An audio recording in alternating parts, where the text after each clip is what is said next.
5 अप्रैल 1993 को दिव्या भारती अपने वसोरवा अंधेरी स्थित अपार्टमेंट की 5वीं मंजिल की बालकनी से गिरकर अपनी जान गंवा बैठी। पोस्टमार्टम रिपोर्ट में पाया गया कि उनके खून में अल्कोहल की मात्रा थी। दिव्या करीब रात के 11:30 बजे अपार्टमेंट की खिड़की के पास गई, जहां कोई ग्रिल नहीं थी। अचानक उसका बैलेंस बिगड़ा और वो नीचे गिर गई। अस्पताल ले जाने से पहले उनकी मौत हो चुकी थी। क्या ये रियल में एक हादसा ही था या कोई सोची समझी साजिश? आइए जानने की कोशिश करते हैं।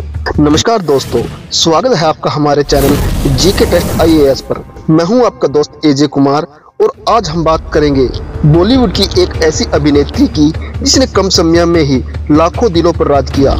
दिव्या भारती, जिनकी रहस्यमयी मौत आज भी एक अनसुलझी गुत्थी बनी हुई है।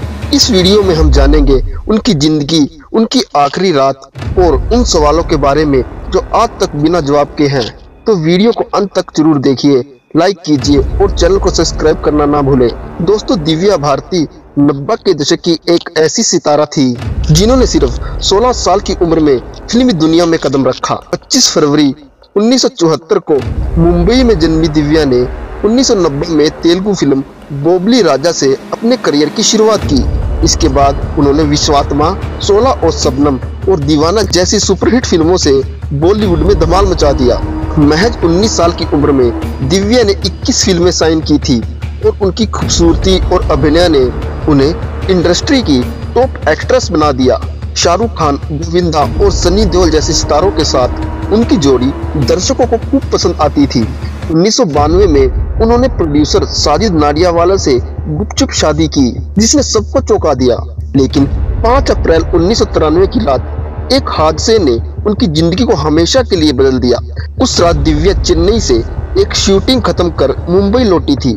उनकी ड्रेस डिजाइनर नीता लुल्ला और उनके पति श्याम लुल्ला उनके साथ उनके घर पर मौजूद थे। साथ में ही उनकी हाउस हेल्पर अमृता भी थी, जो किचन में काम कर रही थी। नशे की हालत में दिव्या खिड़की के पास गई, उनका बैलेंस बिगड़ा और वो नीचे गिर गई। उन्हें तुरंत कपूर हॉस्पिटल ले जाया गया, लेकिन डॉक्टर ने उन्हें मृत घोषित कर दिया। उनकी मौत की वजह सिर और आंतरिक चोटें बताई गई। पुलिस ने इसे दुर्घटना करार दिया और कोई सुसाइड नोट नहीं मिला।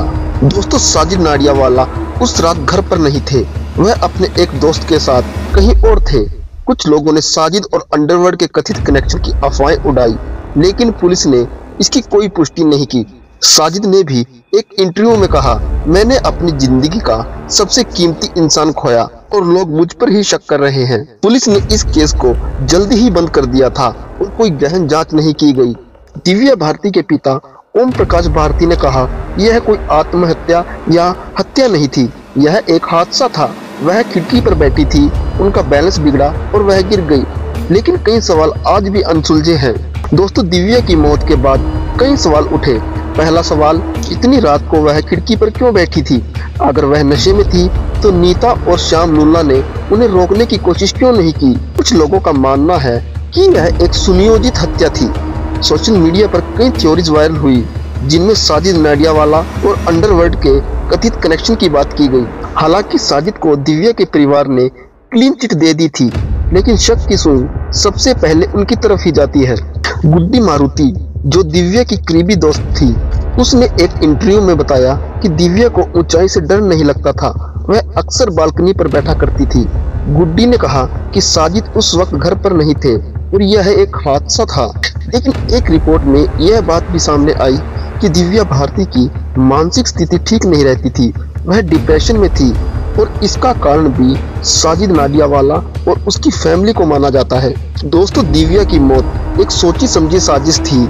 इस बात का अंदाजा आप इससे लगा सकते हैं कि दिव्या की गजब की खूबसूरती और दमदार एक्टिंग ने बॉलीवुड और पूरे देश को अपना दीवाना बना दिया था। उनको एक के बाद एक बड़ी से बड़ी फिल्में मिलती जा रही थी, जो बॉलीवुड की अन्य एक्ट्रेस के करियर के लिए बिल्कुल भी सही नहीं था। उनके कारण बॉलीवुड की बहुत सी एक्ट्रेस का करियर डूबता चला जा रहा था। इसलिए जांच एजेंसियों ने इस एंगल से भी तथ्यों को जांचना शुरू किया, लेकिन उनके हाथ कुछ नहीं लगा। दोस्तों, दिव्या भारती की मौत आज भी बॉलीवुड की सबसे बड़ी गुत्थियों में से एक है। 19 साल की उम्र में उनका करियर आसमान छू रहा था, वह दुनिया छोड़कर चली गई। उनकी खूबसूरती, उनका टैलेंट और उनकी मासूमियत आज भी लोगों के दिलों में जिंदा है। आप क्या सोचते हैं? क्या यह वाकई एक हादसा था या इसके पीछे कोई गहरा राज छिपा है? अपनी राय कमेंट बॉक्स में जरूर बताएं और अगर आपको यह वीडियो पसंद आया तो लाइक करें, शेयर करें और हमारे चैनल को सब्सक्राइब करें। तो दोस्तों मिलते हैं अगली वीडियो में, तब तक के लिए नमस्ते, जय हिंद।